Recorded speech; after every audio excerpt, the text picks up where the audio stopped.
Hi friends, ఈరోజు బాపా Rawal official treasure అయితే release అయింది.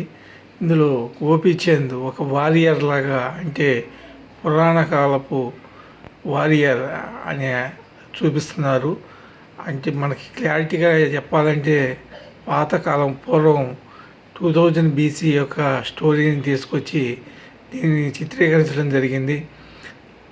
గోపీచంద్ మనం ఇంతకుముందు ఎన్నడూ చూడని విధంగా అతని యొక్క యాక్టింగ్ స్టైల్ కానీ, పూర్వకాలపు యోధుడి యొక్క యాక్టింగ్ విధానం కానీ, అతని బాడీ లాంగ్వేజ్ అంతా మారిపోయింది.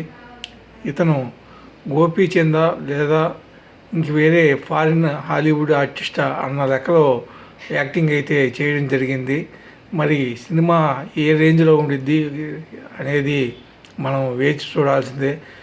ఎనీవే, గోపీచంద్ ఒక అద్భుతమైన నటనతో బాపా రావల్లో కనబడబోతున్నాడని మనకి ఈ ట్రేలర్ ద్వారా క్లారిటీ అయింది. Anyway, thanks for viewers. Thank you very much.